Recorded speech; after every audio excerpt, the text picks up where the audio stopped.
Hey guys, we've got a really awesome video for you today. I'm here with Keelin Nielsen Donahoe. She is in the town of Bray in the county Wicklow over in Ireland. And that was a mouthful. I'm glad I got it all out. And she is here to talk about her health journey, as you probably could have guessed. She has unfortunately had a really rough go for quite a few years. After many years of illness, she ended up being housebound for about 3 years with fibromyalgia, but she did a lot of learning, a lot of research, and thankfully found in time what she needed to fully get past this. So this is a great interview. Stick around to the end of this one because there are a lot of insights. You're going to get everything that she learned in all those years compacted, just the good stuff right now. So Keelin, thank you so much for doing this today. Thank you for having me. I'm so excited to talk to you. Yeah, and just before we jump in, I just want to send a shout out and a thank you to Elizabeth Grzowski. Elizabeth, if you're watching, thank you for becoming a channel member. I've got a channel memberships option available now. So if you haven't done so already, for $3, you can support the channel and help make all of these interviews and all of the content that we put here continue to be possible long term. And you get access to perks that no one else gets. So thanks, Elizabeth. If you're interested in joining, there's a button below the video. But yeah, let's get right into it, Keelin. So how did this all start for you? Well, it happened probably in my teenage years, quite early in my teenage years. I think the first time I remember having symptoms, I was probably about 14. And basically I grew up with an abusive parent, unfortunately. And so from my understanding, from what the doctors had told me and everything, all these weird symptoms that didn't seem to fit together, that were kind of abstract, and it was my stomach, and then it was my muscles, and it was my head, and all of these different things, had come from trauma or they were unrelated. So I was getting a lot of different explanations for what had happened to me. And none of it was really making sense. I just thought I was the most unfortunate person in the world to have all of these different problems happening at once. And I had kind of ups and downs, from then onwards, where I'd be really ill or I'd be fine. And I had a lot of anxiety. At one point, I actually had to leave school because I had quite severe depression, and I would just faint or have seizures. And on top of it as well, it was very, very hard to understand, why it was all happening. And the doctors couldn't explain it, which was really difficult. So that was kind of where it all began. And then it just got worse and worse. I just kept going through the motions, going to school. No one was really aware of how much pain I was in or what I was dealing with. So you just get used to it, I think, over time, that you don't even know that you're dealing with it so much. And then after taking a year out, after I'd left school, I went back to school again. I was feeling really healthy. And then within 6 months, I had declined so badly that I ended up housebound at the start of COVID. So I went from having a really normal life where I, was in school all the time, I was with my friends, I was doing all of these things, to literally not being able to walk in my own house half the time. I needed help to just walk to the bathroom or to my bedroom, so it was over many years, it really declined. I am so sorry that you've had to go through all this. I can't even imagine what it was like facing all of this as a teenager. Being a teenager is hard enough, never mind with an abusive parent and all these scary symptoms. And then you think you're past it. And then at the same time as COVID, all of this comes on full force. What a nightmare. Was there something, aside from the global pandemic, that's enough on its own, but when you look back now, was there something that you think sort of kicked you into that, more severe state of symptoms again? Yeah, it actually started about probably 2 or 3 weeks before the pandemic. It got to that point. So I was actually really lucky that everything stopped when it did. It was kind of like the universe had my back a little bit, and suddenly I could do school from home, and you know what I mean? It worked quite well in that aspect.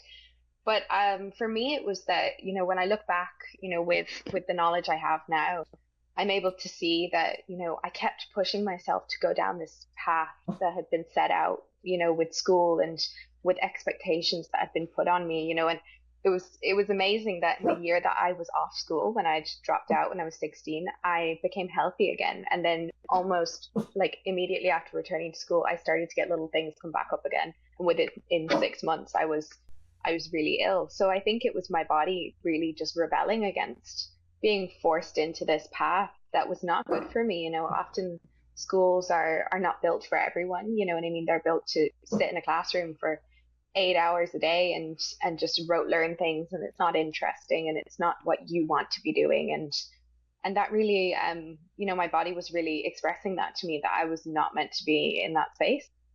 That is a good point about the pandemic. And I have heard quite a few people say this, as horrific of an experience as it was, the silver lining for so many of us, or so many people who are sick, is that life slowed down and you got to stay home a lot. So it is, I guess, if it had to happen, that the timing was then is good. But I mean, despite the relief of being able to stay home, what were you thinking, or what were doctors saying, or had you given up on doctors by this point? What did you do? Oh, it was just like I just couldn't understand it. And I think that when you're in that situation, you're so like you're not able to face how bad it is. Like the fact you suddenly can't walk, you know what I mean? Within the space of a few weeks, that happening is it's just so insane. You can't really grasp how concerning that is. Otherwise, you'd be so worried. You know what I mean? So I I was worried. I couldn't understand. I was really confused. I couldn't understand why it wasn't being taken more seriously. I also couldn't remember anything. Like I lived with my family at the time, and my mom would say stuff to me, and like 2 seconds later, I wouldn't be able to remember what we'd just talked about. Like it was almost by the end of her sentence, I would have forgotten what she'd said. So it's like these really concerning things. I was falling, I was having seizures, and I just felt like it wasn't like, how can those things be happening? And yet nobody's rushing you to the hospital. Nobody's, you know what I mean? It was just so wild to me. And I was seeing doctors, and it was my GP, and they were putting me on antidepressants. You know what I mean? It was wild. So it was very quickly after that I was diagnosed with fibromyalgia, which I was quite relieved about, because it was like suddenly it was like, I'm not this poor unfortunate soul who's just got these weird random many problems. It was just one problem, you know what I mean? And that there was some relief in that. But then obviously reading about fibromyalgia and seeing that it's incurable, and you'll have ups and downs, but you'll never recover fully. That was not okay with me. That was not something I was accepting, even in my very much befuddled state. You know what I mean? I was like, no, you know what I mean? That's not okay. I think at the time I was 19, and I was like, I can't live the rest of my life in total fear that I will just get sick again, or that if I do something that I'll be sick again, or that like I can't plan a trip in a year because I might be sick. You know what I mean? Like I was like, that's not okay with me. So within, I think, maybe 3 days of my diagnosis, I'd always planned on becoming a psychologist, and I was on track that summer to then starting college in September. That would have been the plan. But I realized that I needed to totally, figure this out. All my energy needed to go into finding a way to heal, since apparently the doctors could not help. You know what I mean? And I signed up to a College of Naturopathic Medicine course within 3 days of my diagnosis. And it was nutrition. And I was determined to get better. So, yeah, I definitely, like, I accepted I had fibromyalgia. I wasn't debating that at the time, but I was determined to find a way to live with it, and to find a way to actually flourish with it.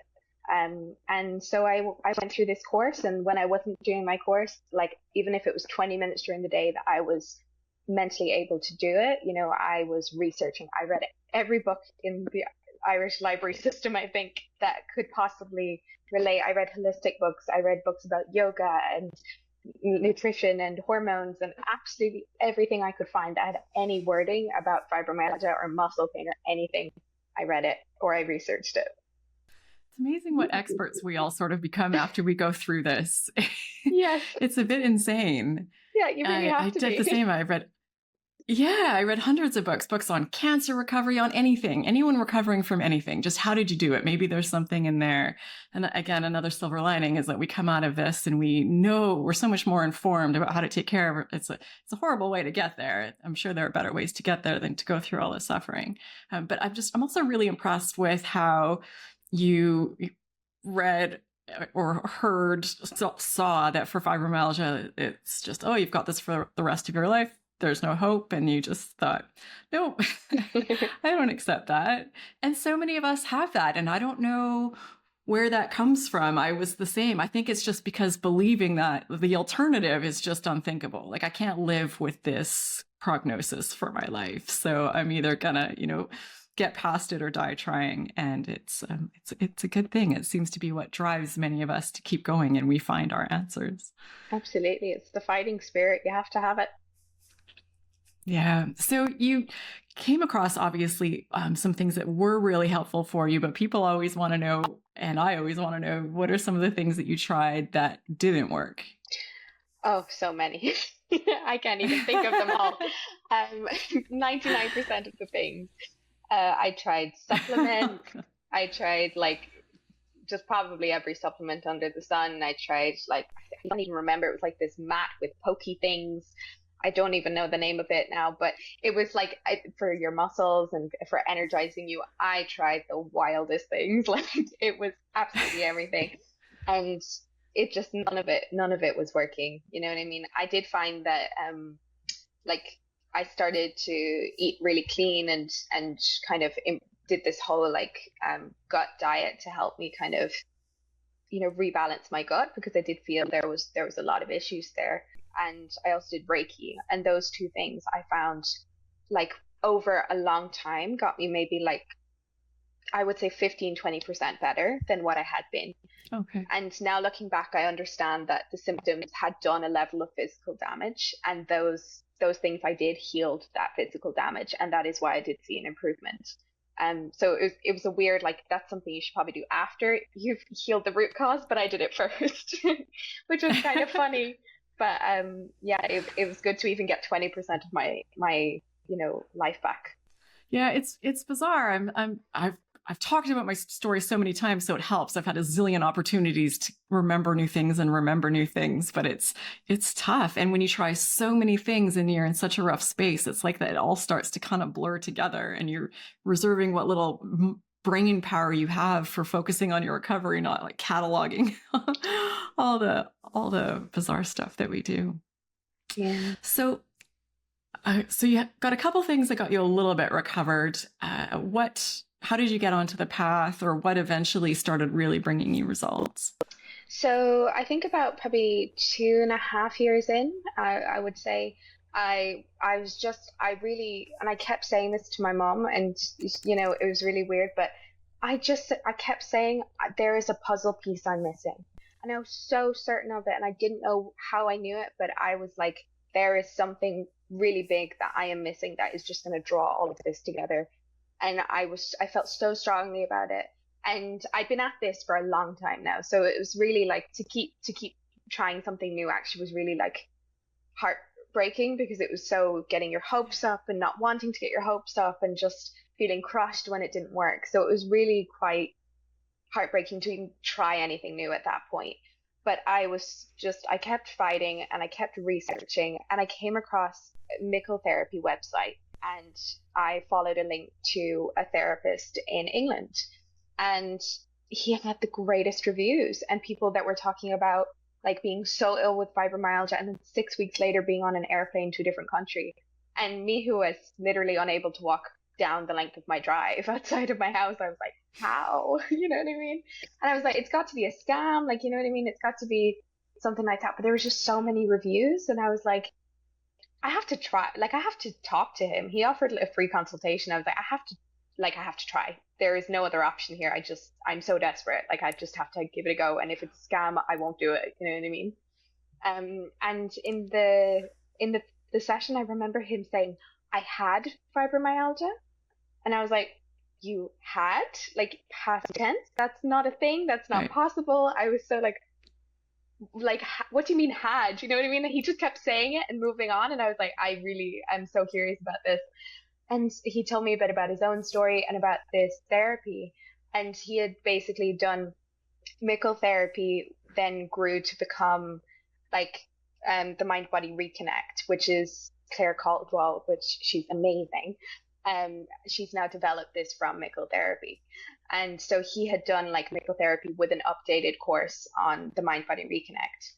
And he talked to me about the therapy. I was like, you know what? I don't fully believe it, but I like you and I think that your reviews are not a scam. And so I went for it and signed up for like, I think 10 sessions, which was a lot of money to put up front. But I was just really, you have to trust your gut in these situations. I definitely had a gut feeling, I think. Mickel therapy has been coming up a lot in my Mm-hmm. interviews lately. Quite a few people have been having success with it, but a lot of people still aren't familiar with it. So could you give us just a general sense of what it is? Well, I won't talk on Mickel therapy because I'm most familiar with MindBody Reconnect, which is what developed from it. Okay. I don't want, Okay. I wouldn't tell you about something I don't fully know. But the MindBody Reconnect basically is the idea that our emotional brain, which is actually our heart and our gut, is disconnected from our thinking brain, so our mind.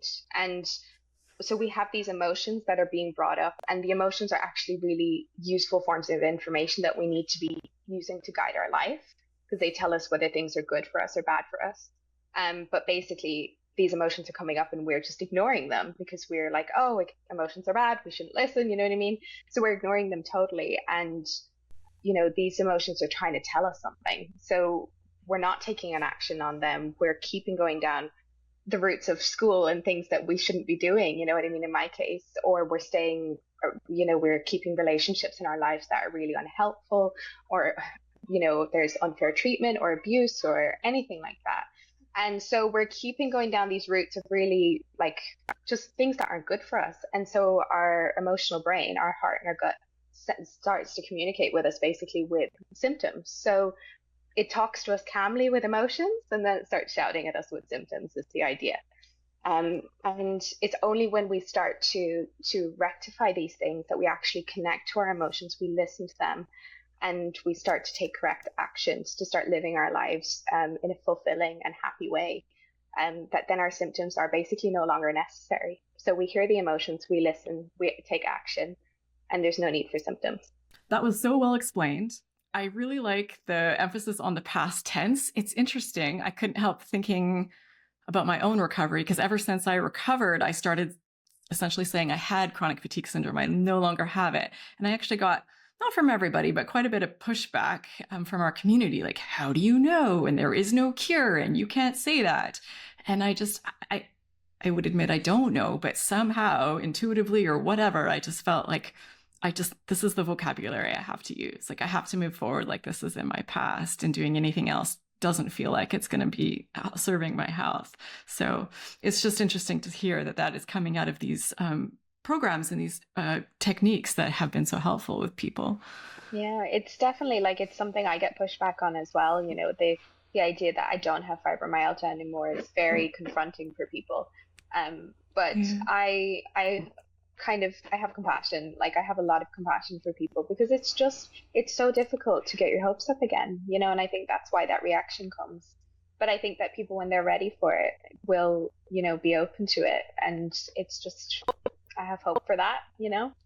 And you talked about something, you and I prior before this interview that I thought was really important, and I'd love to hear more about, is how the MindBody Reconnect and the work that you were doing helps you with your anxiety and all that chatter in your brain. So how does that work? Well, it's amazing because like my whole life, honestly, probably even back to childhood, up until I did this therapy, I was just like, my brain was a horrible place to exist. Like there's just no other way to say it. It was just like almost like I was tormenting myself. Like it was just the most horrible things. Like it would just say horrible things to me, like about myself. You know what I mean? I had such huge amount of fear about everything. Just total paralyzing fear, and about doing the most simple things. I had social anxiety, like it was just horrendous. And I just, for so many years, I just wished there was a way to shut it up. I was like it just can't be normal to feel this stress. Like, how is everybody going around their lives if they feel this way too? And it was so difficult. There were days I didn't go to school because of it, or days that I didn't do things that I wanted to because I was just too paralyzed with the fear, and the chatter in my brain was just so negative. And it was funny because it wasn't an intended consequence of doing therapy for that to stop. You know what I mean? I never thought that was going to happen. But in doing this therapy, that overthinking and very much those thinking brain responses where your mind is just going round and round and round. That is actually a result of emotions being suppressed, or you're not taking action. So when I started listening to my emotions and when I started taking action and creating this fulfilling life, it just stopped. Like, I didn't even notice it. And then all of a sudden, like, you kind of wake up and you realize that you're not living in that torment anymore. And ever since, like, it will happen every now and again. When I say every now and again, I'm talking like every 6 months, maybe once. If I am extremely stressed and I am not listening to my emotions and I'm not listening to my gut on something, it will start. And then that will be a very good wake up call that something is wrong for me, that I need to change. But to live with a bit of peace has been, like, honestly almost better than recovering. It's amazing. But just to have the peace in my mind again is just amazing. I think a lot of us are living our lives with our head being a really horrible place to be. And it's become so normalized that we don't even realize that it's happening, or we do and we don't know what to do about it. And I remember feeling this way before I got sick and contemplating over and over and over again, like, did I need medication? Was there something wrong with me? Like, am I one of those people that's just wired faulty? Like, it was horrible. It was a really stressful experience being me. And that got better after I got sick, but it wasn't all, magically gone. And it's really through the gift of interviewing people like you and everything I've learned since recovery that I've now got better tools to even just be aware and how to make that my head a better place to be. And it was interesting you said about all the emotions and different things that we've been ignoring contributes to that. And something that's helped me a lot is meditation, and that's just giving your brain space to kind of process all of that. And with that,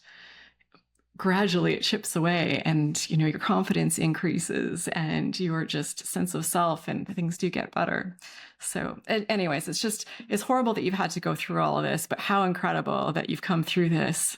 You just seem wise beyond your years, and it just sounds like a lot of good has come from this. Thank you. Yeah, it's definitely just been a whole different world, to be honest, since I recovered. It really has. What does that look like? What is life after recovery? Well, it definitely took some time. There's so much, where you've been living in this tiny cocoon for so long. It took some time to have the bravery to expand my world and just really embrace life to its fullest. And I feel like in the last 6 months, I have finally gotten to the peak of that, where I'm really just all in, on my life. I think before that I was building up and building up and building up. And the last 6 months, like, I swim in the sea, I do yoga. I've started running in the past 2 weeks, which I never thought I'd be able to do that. And like, even though it's been so long since I recovered, I ran down the street smiling, because I was like, just the joy of being able to do such a simple thing was amazing. But I love exploring new places with my friends. We love to just get the train out somewhere and a new town and go for a swim there and go for some food afterwards. I'm a big foodie. So it's just living life to the fullest, and just making joy. Like, it's joy doesn't just come along. You can't just sit around and wait for it. You have to be active and going after it, and going after the things. Like, look at your weekend. What do you have to do? Call some people, look at some events around you, go do them. Like, you can't just sit around and wait for life to happen. And I think the last 6 months I have been going after joy with everything. It's just, and it's life-changing. Yeah, I don't know how long this lasts, but I hope it lasts forever. It's been a few years for me, but I still have days this week I went to the gym and I did a crazy hard workout. It was long, it was intense. I was like purple at the end of it and drenched in sweat. And I'm like, I did that. Like, look at me. I struggled with a flight of stairs for a long time. So yeah, it's nice. I hope it never goes away. It's just like, I think, when you go through what we've been through, to just be able to, you just celebrate everything. You know what I mean? Everything's a win, and everything's this just magical, beautiful thing. And I don't know if I'll ever be able to stop thinking of it that way. Yeah, I hope not. I think the flip side of that many of us face is that also it takes us a while to adjust to our bodies not being perfect and that we're going to be tired sometimes and not feel well. So getting used to that and not having those stress responses around like, those highs are really high, but then in days when you don't feel well, it's like, uh-oh, what's happening? Is it back? Have you struggled with that at all since your recovery? Yeah, I think that I would, if I felt really tired or if I'd exercised and I had pain afterwards, which is totally normal, you know what I mean? I would feel Yeah. really concerned and that fear would come up and, I'd be like, oh my God, like, and I know logically, I know that it's not happening again and like I'm not sick and I'm healthy and I can exercise like anyone else, but it still felt scary. And I just had to Yeah. keep reminding myself, that I am recovered and that this is safe. You know what I mean? I am safe right now, and doing these things is not going to make me sick. But it's something you have to build up your confidence like slowly. This is what I say to my clients. You just have to build it brick by brick by brick. And then suddenly you're doing all these things and it's just part of your day and you don't even think about it. But there are still things every now and again where I'm like, oh, I feel a bit of fear about that. I'm thinking about going back to a quite a challenging job. I'm not back to a totally new thing, but I'm thinking about starting a very challenging job. And there was a bit of fear where I was like, oh my God, like, what if this? And then I was like, no, I'm a different person now and I'm healthy. And as long as I take care of myself and do the right things for myself, I'll always be healthy. And you are now a MindBody Reconnect therapist yourself, correct? So Yes. what made you decide to do that? And how are you finding doing that work?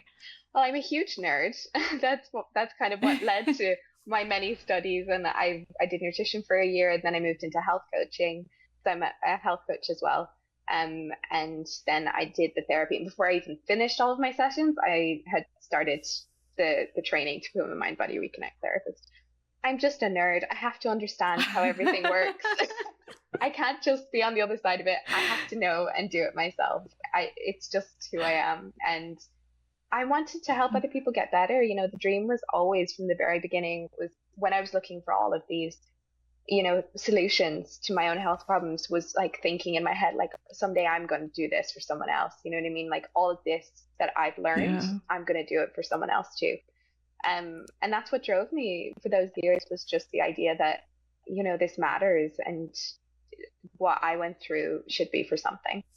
And yeah, so now I trained really hard for a year and now I'm a MindBody Reconnect therapist. I'm coming up, I think I'm about 2 weeks away from my first year anniversary of my business, the Greta Clinic, which is named after my grandmother.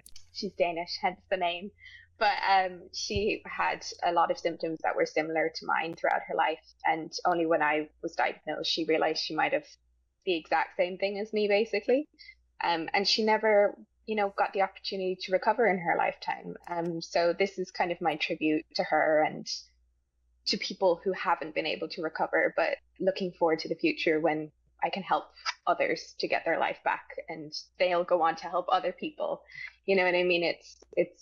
I have had 2 of my clients so far inquire about becoming therapists themselves, and I'm hoping they'll go forward with the training. But, it's just branching off and off and off into the world and spreading the word that, of this therapy, basically. Absolutely incredible. And for people watching, you'll see on the screen information for how to connect with Keelin and learn more. Also in the video description, please expand it, take a look. Her links are there. She's clearly an amazing person, and now she's doing a lot of great work to support others. So if you're interested in learning more, just take a minute or two just to check out some of her stuff. Because yeah, this is really absolutely incredible. I am so grateful. I'm so happy for you. What a nightmare you've been through. Oh my goodness. Like I wouldn't wish it on anybody, but look at you now. You're an incredible person and you're thriving and you're putting so much goodness out into the world, Keelin. I'm so happy for you. Thank you. That's so kind. Well, you are too. Yeah, it's so wonderful, our community, how we work together and come together. And sometimes people say like, oh, how come so many of the interviews are people who are coaches? And I just think it's once you get through something like this, you're like, there are still millions of people who are suffering, and I want to put what I've learned to use. And I want to try to do some good in the world and try and kind of hold the hands of those people that are still in it. I don't think anyone's out here trying to, or for the most part, trying to get rich doing this. It's just work that we're now really passionate about and brings a lot of meaning to our lives. So yeah, I think it's a really, really great thing. Thank you. Yeah, it is. It's like even to be on the, I think that the founder of this therapy, she always says like you learn something from every single client. Like they come into your life to teach you something. Yeah. And I just meet the most inspiring people, like these incredible people who have done incredible things with their lives, but also have had a lot of difficulty and these symptoms and the struggles with it. But they are the most beautiful, empathic people. That's why we end up, with these kind of issues, is because we are not taught how to harness that strength. You know what I mean? Because it's a superpower to be a highly sensitive person and to be so empathic and so just kind and emotional. And we're not taught that that's a strength. We're taught that that's a bad thing, and we have to squash it and suppress it. And my job is to teach people how to harness it and to just flourish with it. And they're just the most amazing people, my clients, and I've learned so much from them, more than probably they've learned from me. It's just, it's wonderful. It's the best job ever. It really is. Amazing. And for people watching, Claire Caldwell, the founder of this MindBody Reconnect program, has been on the channel. So I'll link it up here on the screen. Her interview is incredible and packed full of so much insight and really good information. And she's just a wonderful human. So thank you so much, Keelin, for doing this today. I really appreciate it. Thank you so much. I really appreciate the time. Yeah, and thank you to all of you who are watching. Really looking forward to your comments. What's been most successful for you? Share anything that you think that might be helpful, or ask questions. Use this as a crowdsourcing opportunity and just see what people have to share about some of the struggles that you're facing. And if you are a channel member, or if you did decide to join today, let me know in the comments so I can thank you personally. So yeah, thank you for watching. I hope you enjoyed this interview as much as I did. I hope you got something out of it, and I hope to see you in this next video.